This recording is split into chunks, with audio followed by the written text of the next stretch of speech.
BCom first year के प्यारे बच्चों, स्वागत है आप सभी का इंडिया स्वैप टीम में।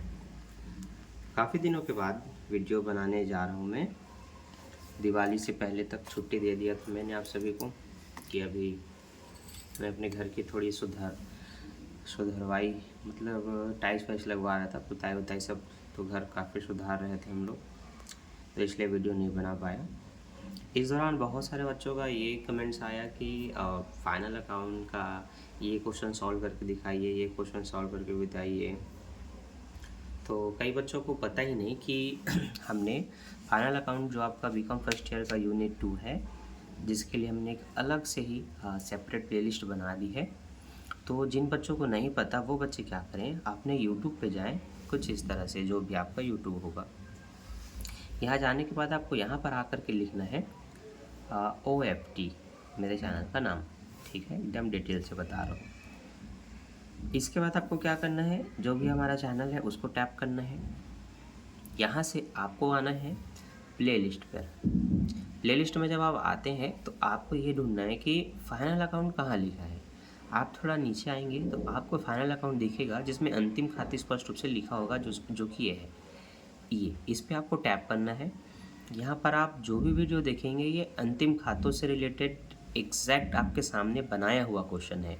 एक ऐसा वीडियो था जो पिछले साल डाला था, बने हुए क्वेश्चन को मैंने बस समझाया था, एक्सप्लेन किया था। यहाँ पर मैं पूरा सॉल्व करके आपको बताया हूँ। तो एग्ज़ाम्पल और न्यूमेरिकल क्वेश्चन, प्रैक्टिकल क्वेश्चन सभी इसमें सॉल्व है। और अभी सारे क्वेश्चन नहीं है, लाइन से जितने क्वेश्चन हो सकते थे मैंने सॉल्व किए हैं, और आज मैं आगे के क्वेश्चन सॉल्व करूँगा। यहाँ पर आपको क्वेश्चन नंबर 2, 3, 4, 5, 6 मिल जाएगा। आज मैं 7 से सॉल्व करूँगा, क्योंकि 6 तक ये देखिए मैंने सॉल्व कर दिया है, क्वेश्चन नंबर 6 लिखा हुआ है। ठीक, और यहाँ पर आप 75 अंक कैसे ला सकते हैं ये मैंने आपको इस टॉपिक में समझाया था। फाइनल अकाउंट में क्या क्वेश्चन आएगा ये आप भी देख सकते हैं।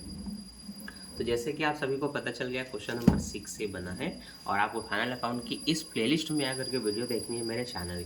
साथ ही साथ आपको बनाना सीखना है एक्चुअल में मेरे साथ, तो आप मेरे लाइव क्लास को ज्वाइन कर सकते हैं, जो कि आपके लिए मैंने स्टार्ट किया है मात्र 999 रुपये में। मतलब 1000 रुपये से 1000 रुपये में आप मेरे से यूनिट 1 से लेकर के यूनिट 5 तक के जो भी इम्पोर्टेंट चैप्टर है, जिससे एग्ज़ाम में क्वेश्चन आते हैं, बस वही क्वेश्चन आप बनाना सीख सकते हैं।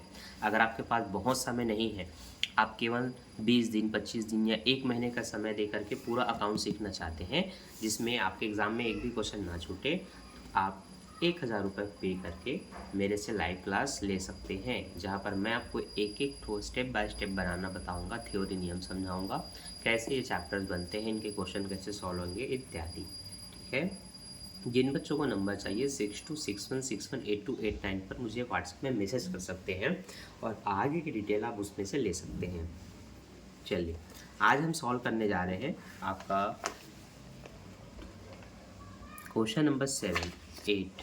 ठीक है, तो सबसे पहले हम देखेंगे क्वेश्चन नंबर 7। मेरे पास अभी ये जो बुक है ये पुरानी बुक है, आपके पास अभी लेटेस्ट की नई बुक होगी, आप उससे देखेंगे तो ज़्यादा अच्छा और बेहतर होगा। ठीक है, पुरानी बुक में और अभी की बुक में बस सन का फ़र्क है, यहाँ 2016 दिया है, वहाँ 2021, 20, 22 ये दिया होगा। तो यहाँ पर हम देखेंगे क्या क्या संयोजन दिया गया है इन व्यवहारों के लिए। तो हमारे पास संयोजन में लिखा है 31 मार्च 2016 को स्टॉक है, मतलब अंतिम स्कंद है 12,896। 200 रुपये के अशोध ऋण की अभिलिखित करें, फिर देनदारों पर 5% संयुक्त ऋण का प्रावधान करें। ये जो संयोजन होता है वो ये बताता है कि आपके पास ऊपर में जितने के भी देनदार होंगे उसमें से इतने का अभिलिखित कीजिए, मतलब उन देनदारों में से इतना पैसा ही नहीं मिलना, मतलब इसको घटाइए। फिर जो देनदार आते हैं उसमें से आपका 5% संदिग्ध ऋण का प्रावधान करना है, मतलब उसमें से भी कितना पैसा नहीं मिल सकता, डूब सकता है, उसका प्रावधान करना है 5%। यही चीज़ें बच्चों को समझ नहीं आता, इसलिए कहता हूँ कि ऐसा वीडियो देखा करो जिसमें मैं डिटेल से बताता हूँ। पहले के वीडियो क्या था, एग्ज़ाम बहुत करीब था और बच्चों को सारे क्वेश्चन के सोल्यूशन चाहिए था, तो मैंने उसको यूँ ही समझाते हुए अपलोड कर दिया था। ये इमरजेंसी के टाइम के लिए था, पर अभी आपके पास भरपूर समय है, आप इन वीडियो को देखें जिसमें आप डिटेल से सीखेंगे। मजदूरी में 120 रुपये एक नई मशीन की प्रतिस्थापना से संबंधित है। तो मजदूरी में कोई अन्य खर्चे शामिल है, तुरंत आपको उसमें से मजदूरी से घटा देना है। तो मजदूरी टॉप में आपको दिख रहा है 4097 का, उसमें से 120 रुपये आप घटा देंगे। ठीक है। अनर्जित कमीशन 60 रुपये तथा ऋण ऋण पर 2 माह का ब्याज निकालना है। अब ये चीज़ें जब मैं उस टॉपिक में आता हूँ तो मैं आपको बताता हूँ कि क्या करना है।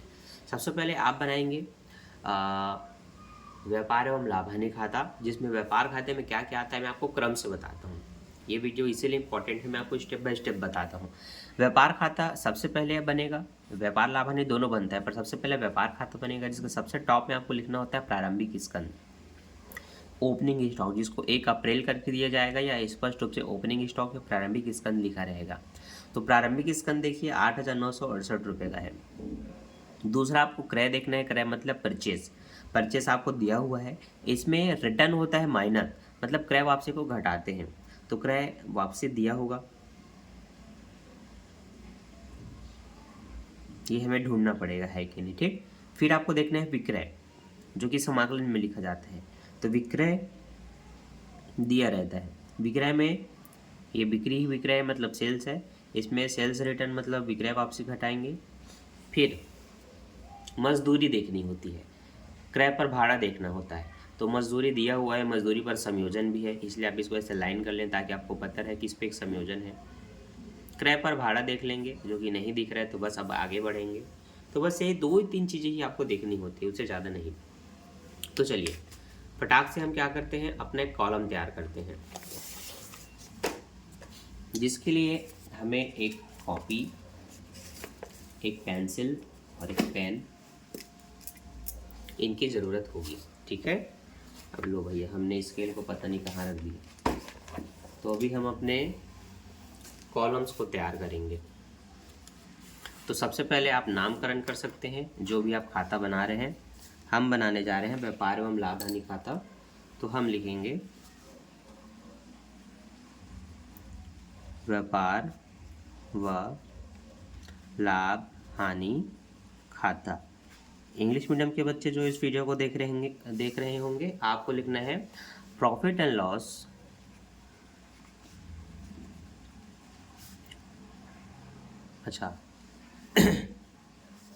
Trading and profit and loss account, ये लिखना था। ठीक है। ठीक, इतना लिखने के बाद हम क्या करेंगे, अपना कॉलम तैयार करेंगे। कॉलम बस विवरण राशि होती है, जिसके लिए एक कॉलम राशि का यहाँ लिख देना है ये एक विवरण और फिर से एक राशि। यहाँ पर आपको देखना है कि सबसे पहले विकलन साइड मतलब डेबिट साइड से आपको स्टार्ट करना है। तो ये आपका डेबिट पक्ष कहलाता है, जिसको हम विकलन कहते हैं। ये आपका क्रेडिट पक्ष कहलाता है, जिसको आप समाकलन कहते हैं।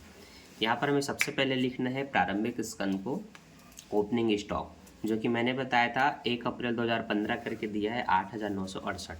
तो हम सबसे पहले उसी को लिखेंगे प्रारंभिक स्कंद। इंग्लिश में आप इसे ओपनिंग स्टॉक कह सकते हैं। 8,968 रुपये का जो दिया हुआ है। इसके सेकंड में जस्ट बाद आता है क्रय। आपको स्टेप याद रखने हैं कि क्या क्या चीज़ें आती हैं स्टेप बाय स्टेप। तो क्रय है आपका 25,659 रुपये का। इसको आप हमेशा अंदर में लिखेंगे, क्योंकि इसमें वापसी घटाते हैं, और वापसी हम देखेंगे क्रय वापसी प्रश्न में। आप लोग भी ढूंढिए क्रय वापसी है कि नहीं। क्रय वापसी प्रश्न में बिल्कुल नहीं दिख रहा है, तो इसमें से वापसी नहीं है। फिर भी आप ऐसे वापसी लिख करके डैश करके यहाँ पर आप पूरा पैसे ले सकते हैं 25,659। ठीक। इसके बाद मैंने बोला तीसरे स्टेप पे आपकी मजदूरी होनी चाहिए, या फिर क्रय पर भाड़ा फिर मजदूरी। तो क्रय पर भाड़ा नहीं दिया है, हमें मजदूरी दिया हुआ है 4,097 रुपये का। तो हम लिखेंगे मजदूरी 4,097। इसमें से मैंने बोला कोई अन्य चीज़ों के खर्चे शामिल है, तो आपको घटाना होता है। तो नीचे संयोजन में लिखा है कि 120 रुपये नई मशीन की स्थापना से संबंधित मजदूरी में शामिल है।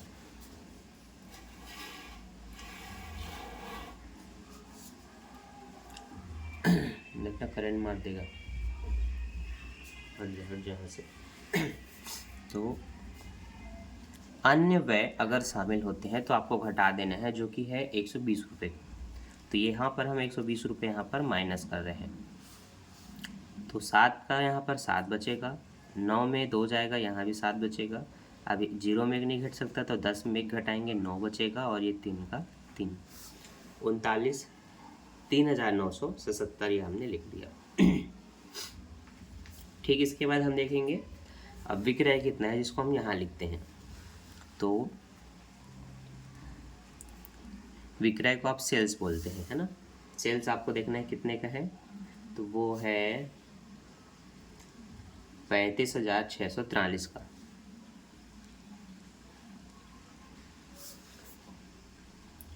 $35,643। इसमें से आप विक्रय वापसी सेल्स रिटर्न को माइनस कीजिए, 278 रुपये का दिया हुआ है। तो ये वापसी माइनस कर रहे हैं हम 278 रुपये का।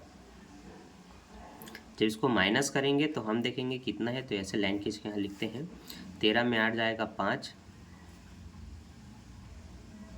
13 में 7 जाएगा 6,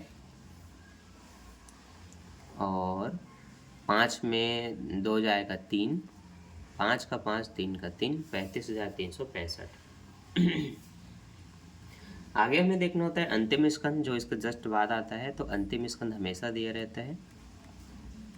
तो अंतिम स्कंध हमें प्रश्न में दिया हुआ है 12,896 का। तो हम लिख देंगे 12,896। इस तरह से सारे अमाउंट आप प्रश्न में देख सकते हैं, सब कुछ दिया हुआ है। मैंने अलग से अपने मन से कुछ नहीं लिखा। प्रारंभिक स्कंद आप देखेंगे 8,968 दिया है। क्रय देखेंगे 25,659 दिया है। मजदूरी 4,097 है। मजदूरी पे संयोजन 120 रुपये शामिल है बोल करके। अंतिम स्कंद ये रहा। बिक्री ये 35,643 का है, जिसमें से वापसी हमने घटाया 278। अब सारे अमाउंट आपने देख लिया, तो वीडियो को रोक के और देख सकते हैं। और ये हमने सब कुछ यहाँ लिख लिया। अब हमारा काम यहाँ पर ये होगा, दोनों पक्षों को घटाकर हम देखेंगे हमारा सकल लाभ आ रहा है कि नहीं। सकल लाभ को हम ग्रॉस प्रॉफिट और ग्रॉस लॉस कहते हैं, सकल लाभ या सकल हानि। उसके लिए आप सभी अपना कैलकुलेटर निकाल लीजिए, क्योंकि नॉर्मली जोड़ने में हो सकता है आपको समय बहुत लगे। तो हम अपने अपने कैलकुलेटर से इसको सॉल्व करेंगे ताकि समय हमारा बच जाए। ठीक है, सबसे पहले मैं किसी भी एक पक्ष को टोटल करूँगा। तो मान लेते हैं मैं इसको करता हूँ। एक है 35,365 प्लस उसमें हम जोड़ेंगे 12,896। तो ये हमने दोनों को जोड़ा तो ये हुआ है 48,261। ठीक है, इसमें से हम क्या करेंगे, इनको घटा के देखते हैं। दोनों में से एक पक्ष को घटाना होता है, पहले एक को टोटल कर लो फिर दूसरे को घटाओ। तो 8,968 घटाएंगे 968, फिर हम घटाएंगे 25,659, 25,659। ठीक है, फिर हम घटाएंगे 3,970, 3,970। और यहाँ पर शायद एक माइनस का चिन्ह लगना छूट गया था। ठीक, पहले 8,968 घटाया, फिर 25,659 घटाया, फिर 3,967। ये एक ज़्यादा हो गया ना, 970 एक साथ ज़्यादा हो गया ये। तो हमारे पास जो आ रहा है वो 9,657 आ रहा है। ये आंसर आप चेक कैसे करेंगे सही है कि गलत। आप ये देखेंगे बुक में ही आपके प्रश्न के एकदम लास्ट में अगला प्रश्न स्टार्ट होने से जस्ट पहले उत्तर बोल के दिया होगा सकल लाभ 9,657। इंग्लिश में ग्रॉस प्रॉफिट करके दिया होगा, वही आंसर आपको देखना है। तो 9,657 आपका आया है, मतलब ये बिल्कुल सही है। तो बस इतना सा ही काम होता है। स्टेप बाय स्टेप आपको लिखना पता होना चाहिए कि पहले आप प्रारंभिक स्कंद, फिर क्रय, फिर वापसी, फिर क्रय पर भाड़ा, फिर मजदूरी, विक्रय वापसी और अंतिम स्कंद। बस इतना ही लिखेंगे। और भी कुछ होता है, चुंगी कर, कोयला शक्ति, ईंधन शक्ति, तो ये सब भी आता है इसमें, है ना। लेकिन जब वो दिया हो तो तब की बात है, अभी नहीं दिया है तो बस इतने ही से आपके क्वेश्चन बन जाते हैं। तो सबसे बड़ा अमाउंट था 48,261। तो उसको हम दोनों पक्षों में लिख करके बैलेंस कर देंगे। 48,261 इस तरह से डबल लाइन में खींच के उसको क्लोज करता हूँ। इससे ये पता चलता है कि एक खाते कम से कम आपके कंप्लीट हो गए। वो कौन सा खाता था? व्यापार एवं लाभ हानि खाता। ठीक है, ये स्केल मिल गया। पहले छूट गया था, अभी चलो सामने आ गया। तो आप अब क्या करेंगे, इसको थोड़ा बढ़ा लेंगे, है ना, क्योंकि अभी आपको इसमें लाभ हानि के भी मदों को, व्यवहारों को लिखना है और लाभ हानि का भी आंसर निकालना है। इसलिए आप इसको थोड़ा सा बड़ा कर लेंगे, जैसे कि मैं कर रहा हूँ। ठीक है, इस तरह से आप बढ़ा लेंगे। सकल लाभ को आपको यहाँ लिख लेना है कितने का हुआ है। सकल लाभ को आप ग्रॉस प्रॉफिट बोलते हैं बच्चों, तो जो इंग्लिश मीडियम के छात्र होंगे वो लिख सकते हैं 9,657। ठीक है, चलिए आगे बढ़ते हैं। इसी सकल लाभ को यहाँ पर ला के लिखना होता है, क्योंकि यहाँ से आपकी लाभ हानि शुरू होती है। इसी को आप क्या बोलते हैं? ग्रॉस प्रॉफिट बोलते हैं। 9,657। ठीक, अब जिस तरह से हमने अपने लाभ को लिख लिया, अब हम देखते हैं हमारी हानि कितनी कितनी है। अब उन हानि को लिखने का समय आ गया, तो अब जो और भी संयोजन है उन सबको अब यहाँ पर ध्यान दिया जाएगा। अब आपको एक बार फिर से मैं ध्यान से बताता हूँ क्या क्या चीज़ें आती हैं, देख लो। लाभ हानि में कोई क्रम नहीं होता, क्योंकि यहाँ पर कुछ भी खर्चे दिए जाते हैं, हर एक प्रश्न में अलग अलग दिए जाते हैं, पर क्या क्या चीज़ें होती हैं उसका एक प्रारूप आपको पुस्तक में दिया हुआ है, या मेरे पहले वीडियो जो फाइनल अकाउंट का उसमें मैंने सब समझाया है। वेतन, ठीक है, किराया, कोई भी बाय भाड़ा और बीमा, कमीशन, ये ऐसे खर्चे होते हैं जो लाभ हानि के ही होते हैं। दूसरा, डाक व्यय, यात्रा व्यय, साथ ही साथ ह्रास संपत्ति पर जो लग जाए, फर्नीचर पर ह्रास, मशीन पर ह्रास, भूमि भवन पे ह्रास, ये चीज़ें आपको यहाँ पर लिखना होता है। ठीक है, चलो देखते हैं। खर्चे आपके स्टार्ट हैं किराया व कर से, क्योंकि उससे पहले आपको जो मदे दिख रही थी वो व्यापार का था, तो सबसे पहला खर्च जो आपको दिखा वही से समझ लो आपका लाभ हानि शुरू। तो किराया व कर के 562 रुपये हैं, वेतन के 1100 रुपये हैं, यात्रा व्यय के 188 रुपये हैं, कमीशन समाकलन में है 564 रुपये, मतलब इसको क्रेडिट साइड लिखना है, बीमा के 40 रुपये है, मरम्मत के 337 रुपये है, ऋण पर ब्याज 100 रुपये का है, और ऋण पर बट्टा है आपका 487 रुपये का, अशोध ऋण मतलब वही डूबत ऋण जो पैसे नहीं मिलना है वो 362 का है। आहरण आपको अच्छा आहरण तो लाभ हानि में लिखते हैं, बस हो गया। यहाँ से आपकी संपत्ति चिट्ठे की मदें शुरू हो गई, तो यहाँ से लेकर के मतलब एक किराया कर से लेकर के यहाँ तक के जो टॉपिक हैं ये आपके लाभ हानि के हैं। एक बार आप वीडियो को रोक करके इन सबका अमाउंट देख लो, और अब मैं इनको नीचे लिखना स्टार्ट करूँगा। संयोजन भी पढ़ लो किस पर जाना है। जब आप अशोध ऋण पर लिखेंगे तब आपको देनदार वगैरह संयोजन को देखना है कि उसमें से और एक डूबत ऋण है, फिर अलग से और संदिग्ध ऋण निकालना है। ठीक है, कमीशन में आपको ये प्लस करना है कि माइनस करना है मैं आपको बताऊंगा, ऋण पर ब्याज निकालना है। ठीक है, चलिए अब एक एक करके मैं लिखना स्टार्ट करता हूँ। तो सबसे पहला खर्च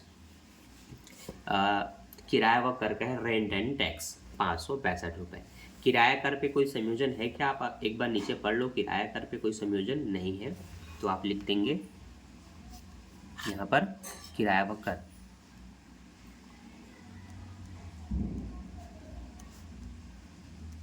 ठीक, हम चाहे तो वीडियो को थोड़ा जूम कर सकते हैं ताकि आपको देखने में कोई असुविधा ना हो।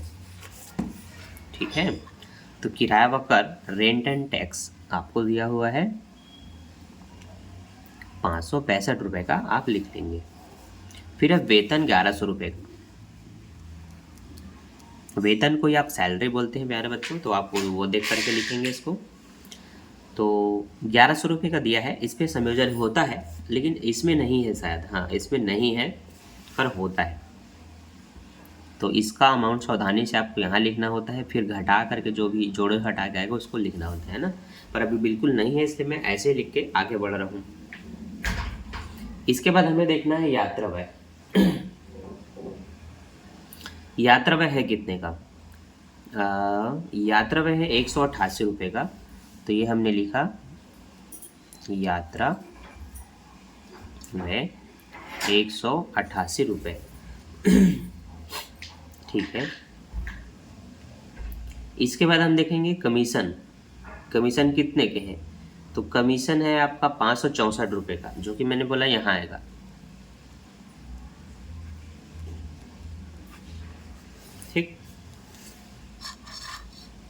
उपार्जित का मतलब मिलना होता है तो वो आपको घटा देना है। अनुपार्जित का मतलब आपको उसको घटाना होता है, मतलब वो आपको नहीं मिलेगा। तो कमीशन है एक्चुअल में 564 रुपये का, ठीक है। लेकिन इसमें से जो अनर्जित, यही लिखा है ना कि क्या लिखा है, हाँ अनर्जित लिखा है, ये अनुपार्जित, ये आपको घटा देना होता है। तो 60 रुपये इसमें क्या हो जाएगा, माइनस हो जाएगा। तो 504 रुपये ही लिखा जाएगा। 60 घट गए, 64 में 60 गए, 4 रुपये और बचा 504। ठीक है, बड़े ही धैर्य पेशेंस के साथ आपको एक एक तो बारीकी से बता रहा हूँ। ऐसे में आपको डिटेल से और सिखाऊंगा जब आप लाइव क्लास में रहेंगे। पहले आपको बेसिक थ्योरी बता दिया जाएगा ताकि आपको समझने में काफ़ी आसानी हो। आप भी समझ सकते हैं जो ऑनलाइन बच्चे हैं, आपको देखना बस है हमारा फर्स्ट वीडियो जो इस प्लेलिस्ट का है, फाइनल अकाउंट का।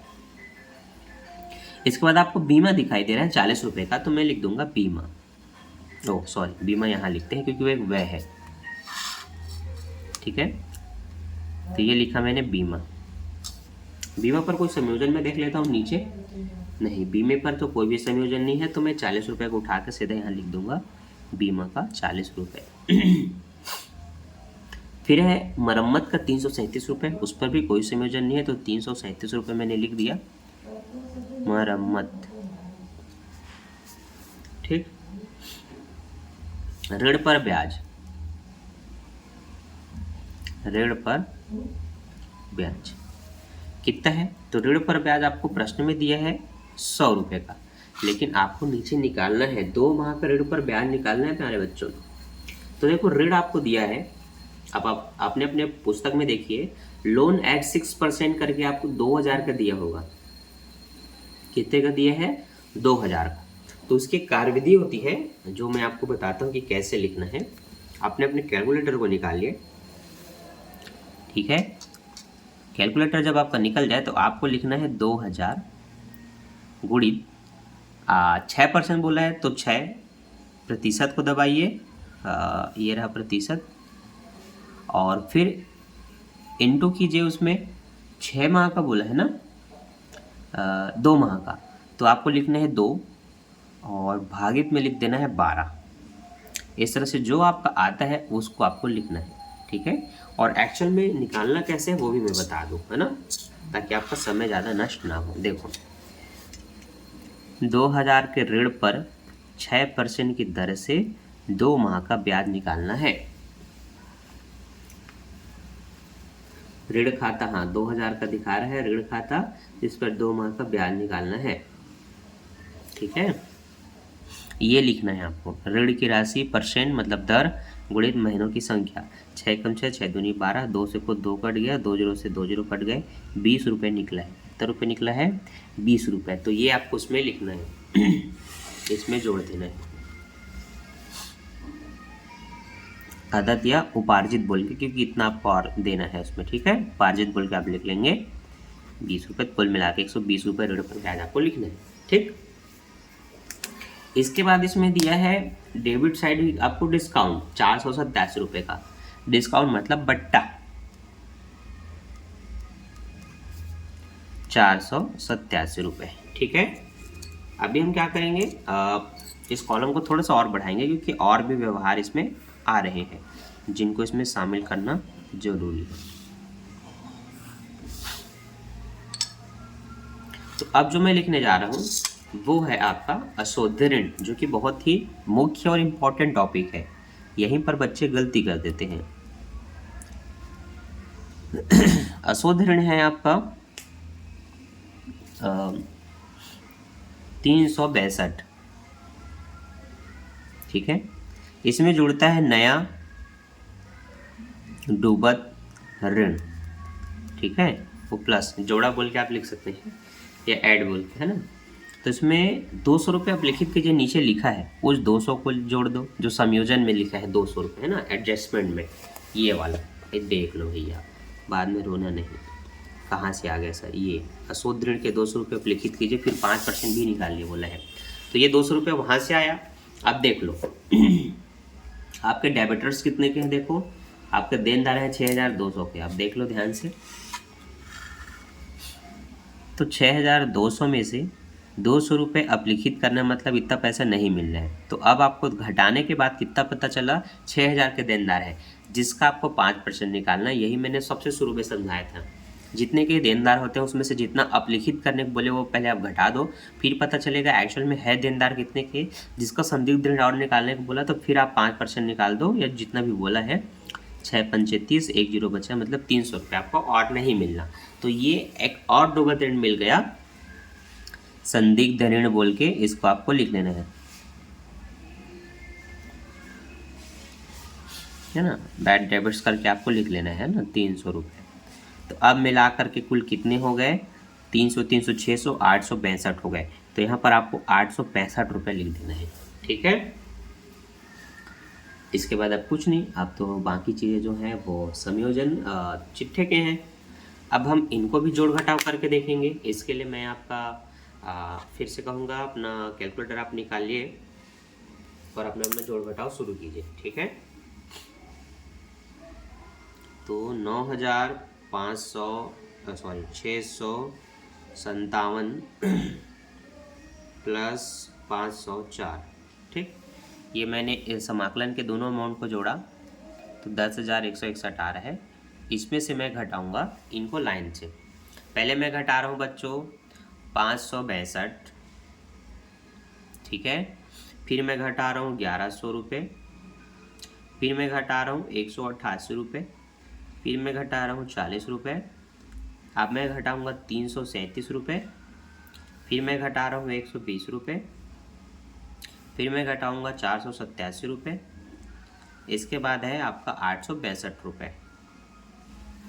इस तरह से हमारे पास जो फाइनल अमाउंट आ रहा है वो है 4665, 4665, देख लो। हाँ, 4665 आपका परफेक्ट शुद्ध लाभ निकला है। इसको आप नेट प्रॉफिट बोलते हैं इंग्लिश में, और हिंदी में शुद्ध लाभ बोलते हैं 6465। ये हमारा निकल चुका है 6465, ठीक। बस इसी तरह से स्टेप बाय स्टेप आपको लिख के बनाना होता है। समय लगेगा क्योंकि आपको इसको बेसिक से और जड़ से सीखना है, तो उसके लिए समय तो लगेगा। और आप प्रैक्टिस करते जाइए फटाफट इसको बनाने का, तब धीरे धीरे आपकी स्पीड इम्प्रूव होती जाएगी। मतलब यही क्वेश्चन आप बहुत ही कम समय में बना लेंगे अगर आप इस क्वेश्चन को कम से कम 5 से 6 बार बनाएं आपके वार्षिक एग्जाम से पहले। देखिए, एक बार में बनाना सीख जाएंगे और हाँ बस हो गया बोलकर आपने बस एक ही बार बना के छोड़ा, जैसे एक बार यहाँ सीखे एक बार खुद से बनाए, तो उससे कुछ नहीं होने वाला। बस आपने उसको एक तरह से रट लिया, समझो कि कैसे कैसे क्या क्या करना है।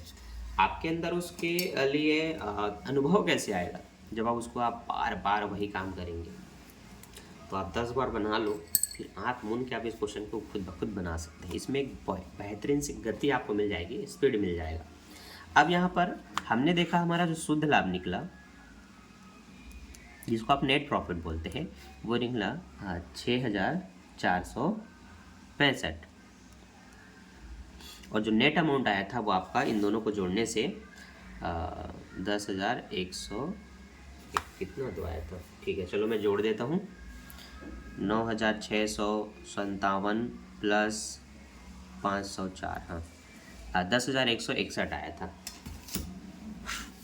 तो हम यहाँ पर लिखेंगे 10,161, 10,161।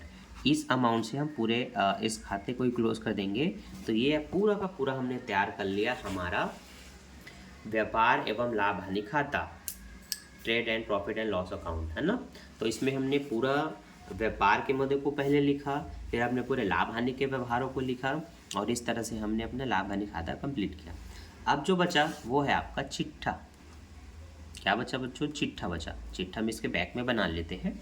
आप भी अपने एक नए कॉलम तैयार कीजिए चिट्ठे का, ठीक है। चलिए, आई होप सभी बच्चों को चिट्ठा समझ में आ गया होगा। सॉरी, चिट्ठा बोलता हूँ, अभी तो हमने लाभ हानि बनाया था। व्यापार और लाभ हानि आपको समझ में आ गया होगा। मुझे उम्मीद है अगर आप इस क्वेश्चन को 2 से 3 बार एक बना लें तो उसके बाद आपको ज़्यादा बेहतर समझ में आएगा कि क्या क्या चीज़ें लिखनी होती हैं, कैसे कैसे लिखना होता है। और जो जो क्वेश्चन मैंने पहले से अपलोड किए हैं उनको भी कम से कम 3 बार 4 बार बना करके देखो, क्योंकि देखो ये आप पहले साल, मतलब ये आपका पहला साल है जब आप फर्स्ट ईयर में आए हो, है ना।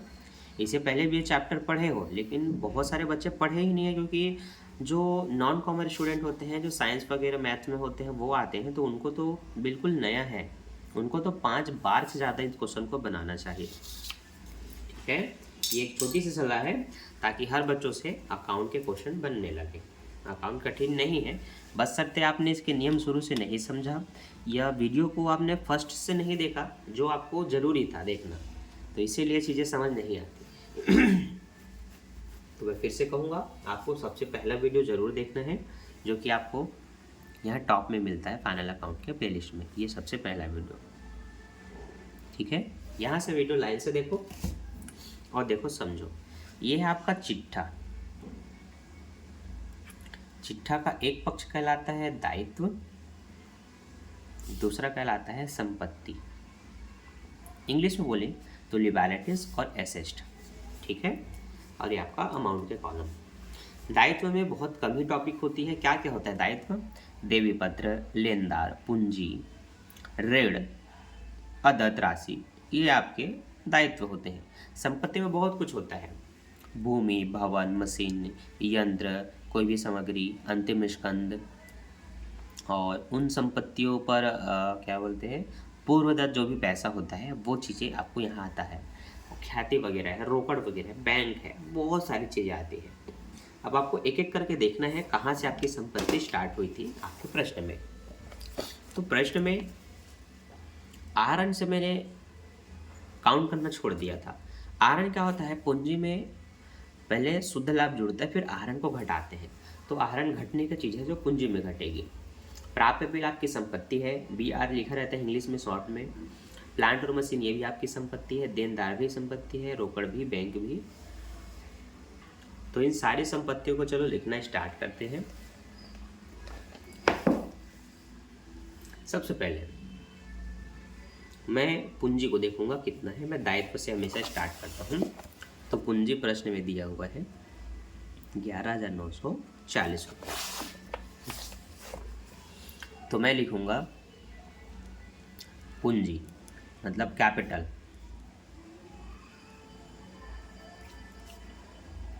11,000 कितना है, 940 है। इसमें से मैं शुद्ध लाभ जोड़ूंगा। तो जोड़ा इंग्लिश में ऐड और हिंदी में जोड़ा बोल के लिख सकते हैं। शुद्ध लाभ जो कि कितना निकला था अभी, 6,465। इसमें से घटाया आहरण। अच्छा, शुद्ध लाभ हुआ है तो जोड़ रहे हैं, शुद्ध हानि होता तो आप उस हानि को घटा देते हैं, ये भी आपको पता होना चाहिए। ठीक है बच्चों, ठीक। अब पता है तो अच्छी बात है, नहीं पता है तो देख लो भैया। तो आहरण आपको तीसरे स्थान पे दिया हुआ है 1,055 रुपये का। तो मैं यहाँ लिख लेता हूँ -1,055। ठीक, अब जो अमाउंट आएगा ना जोड़ घटाव करके, उसको आपको सीधा यहाँ ला के लिखना है। तो सबसे पहले आपको क्या करना है, देखिए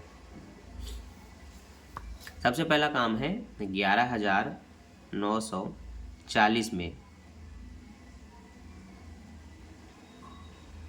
11,940 में 6,465 को जोड़ना और उसमें से घटाना 1,055 को। तो 17,350 ये आपको लिख लेना है, 17,350। ठीक है, हमने एक जोड़ा था, एक घटाया था। मैं फिर से चेक कर लेता हूँ ठीक है कि नहीं। हाँ सही है, 17,350। ठीक, ओके। इसके बाद बच्चों लेनदार वगैरह लिखते हैं, ऋण वगैरह लिखते हैं। तो आप लेनदार देखिए कितने का है। लेनदार है 5,963। 5,963। लेनदार को आप क्रेडिटर बोलते हैं, आहरण को आप ड्राविंग बोलते हैं। नेट प्रॉफिट शुद्ध लाभ है, लेनदार को क्रेडिटर। तो ये कितना है, मैं बोला 5,963। इन पर कोई समझा नहीं इसलिए मैं डायरेक्ट लिख रहा हूँ। कुछ होता तो मैं पहले यहाँ एडजस्टमेंट देखता फिर लिखता, है ना। इसके बाद आप ऋण देख सकते हैं, ऋण है 2,000 का। ठीक है, और और आपके दायित्व में क्या दिख रहा है? ठीक है, और तो कुछ खास नहीं दिख रहा है। आदत वगैरह चीज़ों को आप लिखते हैं जो कि उसमें तो नहीं दिख रहा है।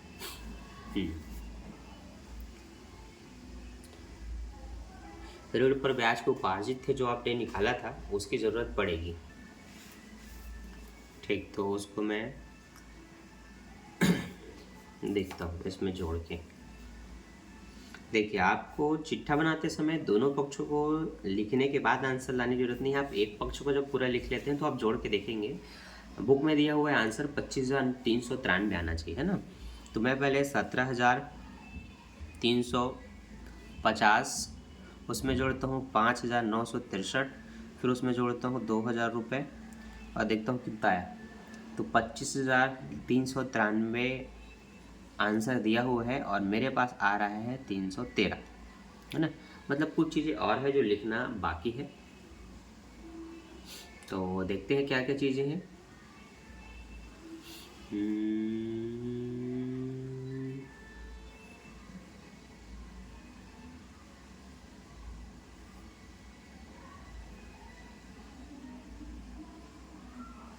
20 रुपये शत ऋण पर ब्याज निकला था, है ना। ठीक है, 20 रुपये निकला था। तो 60 रुपये एक चीज़ के और है, ठीक है। तो वो 20 और 60 दोनों लिखे जाएंगे, तब जाकर आपका आंसर 25,393 आएगा। तो 60 रुपये क्या चीज़ का है? जो अनर्जित है, ठीक है, अनर्जित। अनर्जित कमीशन 60 रुपये, और उपार्जित ब्याज जो देना है वो दायित्व होता है, तो अभी तक ब्याज नहीं दिया है।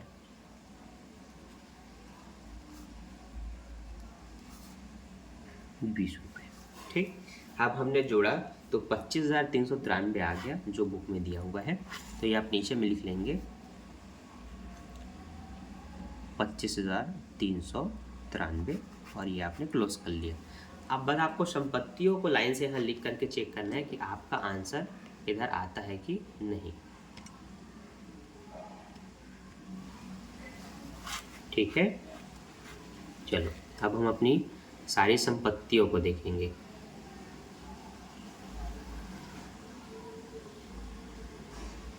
ठीक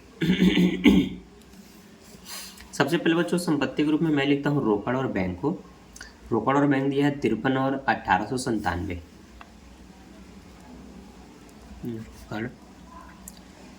बैंक कैश एंड बैंक, है ना।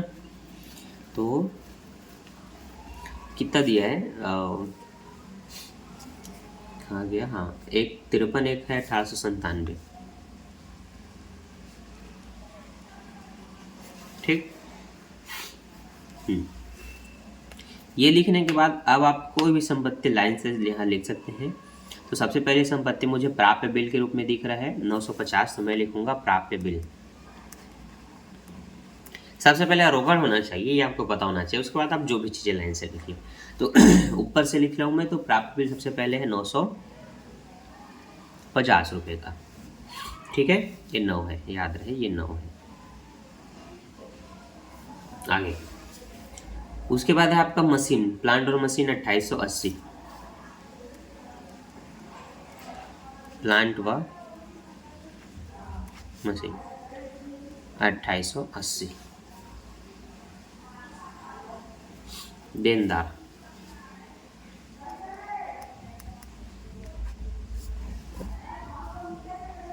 6200। इसमें से आपको घटाना है जो आपके डूबत ऋण है, मतलब जो नहीं मिलना है, 200 रुपये। इसके बाद आपने जो संदिग्ध ऋण का घटाया था वो आप घटा देंगे। तो दोनों का आपको घटाना है, तो इस तरह से आपको यहाँ लिखना है। एक ये माइनस और एक 300 कुछ निकला था ना, मैं देखता हूँ पीछे कितना निकाला था। हाँ, 300 रुपये ही निकाला था। तो ये 300 रुपये दोनों घट के जो आएगा वो आपको लिखना है। तो 6,200 में 200 गया, 6,000 बचा, 6,000 में 300 गया, 5,700 बचा, इससे लिखना है। ठीक है, तो ये आपको पता होना चाहिए। जब आप देनदार में आते हैं, मतलब संपत्ति पक्ष की ओर आते हैं, तो देनदार में जो अपलिखित का पैसा वो घटता है, फिर जो अलग से 5 या 2% जो भी निकला हो वो घटता है। ठीक है, यही चीज़ आपको सीखना है इस क्वेश्चन में, इस पूरे टॉपिक में, क्योंकि यही चीज़ें आपको कंफ्यूज करेगी और आपका आंसर लाने में थोड़ा सा दिक्कत क्रिएट करेगी, है ना, मिस्टेक ला देगी। तो आगे देखते हैं। फर्नीचर है आपके पास 897, तो 897 हमने लिख दिया, है ना, फर्नीचर का। आगे हम देखते हैं क्या चीज़ है। तो फर्नीचर के बाद आपके पास अंतिम स्कंद बस बचा। अब लिखने लायक तो कुछ मुझे दिख ही नहीं रहा है। अंतिम स्कंद लिखते हैं दोबारा यहाँ पर, ये आपको पता होना चाहिए। अंतिम स्कंद कितने का है बच्चों? वो है 12,896। ठीक है, अब हम इसको भी जोड़ के देखते हैं कि हमारा आंसर आता है कि नहीं। ठीक है, तो ये रहा। सबसे पहले मैं जोड़ता हूँ 53। ठीक, फिर मैं जोड़ता हूँ 1897। ये आप लोग भी चेक करना, मैं कहीं कोई गलत थोड़ी लिख रहा हूँ, है ना, हो सकता है गलती हो जाए, प्लस माइनस छूट जाए। फिर 950, फिर 2880, फिर 5700, फिर 897, फिर 12,896। ठीक, अभी कुछ चीज़ें लिखना शायद बाकी है। क्या है मैं देखता हूँ।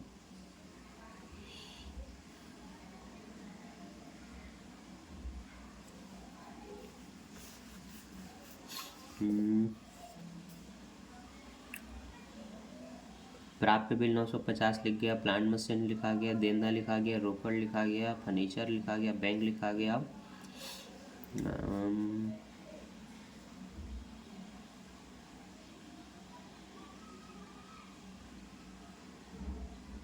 ठीक, जो पूर्वदत्त होती है वो लिखा जाता है इधर, तो वो हमें क्या दिख रहा है इधर?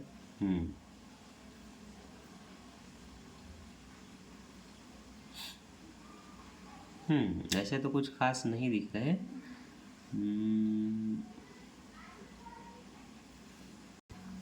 हाँ जी, एक संयोजन था जिस पर मैंने ध्यान नहीं दिया। संयोजन क्या था कि मजदूरी में 120 रुपये नई मशीन की स्थापना से संबंधित है, 120 रुपये। तो जब प्लांट और मशीन लिखा मैंने तो इसमें 120 रुपये जोड़ना था। इस चीज़ को मैं यहाँ से हटा देता हूँ क्योंकि उसमें जोड़ के उसको लिखना है। तो ये प्लांट व मशीन, है ना, 2880। ठीक है, उसमें स्थापना व्यय को जोड़ देते हैं ताकि कुल लागत पता चले। 120 जुड़ेगा तो ये 0 का 0, 8 10 के 0, हासिल आई 1, फिर 8 10 हासिल आई 1, ये 3000 हो गया, है ना। अब हम देखते हैं इसी में अगर मैं 120 रुपये और बढ़ा देता हूँ जो हमारा हुआ था तो क्या आंसर आता है। अब ये परफेक्ट हो जाता है जो आपको दिख रहा है 25,393 जो बुक में है, मतलब दोनों पक्ष सेम आना चाहिए। मैंने बोला था ना एक पक्ष आया, तो ये भी आ जाएगा 25,393। ठीक, तो यही एक छोटी छोटी संयोजन होती है जिस पर अगर आपका ध्यान नहीं गया तो आप अटक सकते हैं कि यार आंसर कैसे नहीं आ रहा है। तो इसीलिए मैं कहता हूँ जब आपने एक बार में इस वीडियो को देख करके सीखा समझा तो अपनी पूर्णता नहीं समझा। जब आप स्वयं से इसको बनाते हैं 2 से 3 बार तब आपको ये बेहतर समझ में आता है। ऐसे ही स्टेप बाय स्टेप धीरे धीरे एक एक क्वेश्चन आपको बनाना सीखना है। तो आप मेरे चैनल को फॉलो कर सकते हैं, इंस्टाग्राम में मुझे फॉलो कर सकते हैं, चैनल को लाइक कर सकते हैं और वीडियो को लाइक कर सकते हैं, चैनल को सब्सक्राइब कर सकते हैं। मैं मिलता हूँ नेक्स्ट वीडियो में। और भी कोई भी टॉपिक होता है तो आप कमेंट कर सकते हैं जिस पर जल्द से जल्द आपके लिए वीडियो बन जाती है। अभी के लिए bye, thanks for watching. Video को दोस्तों में शेयर जरूर करना और एक प्यारा सा लाइक। Bye bye.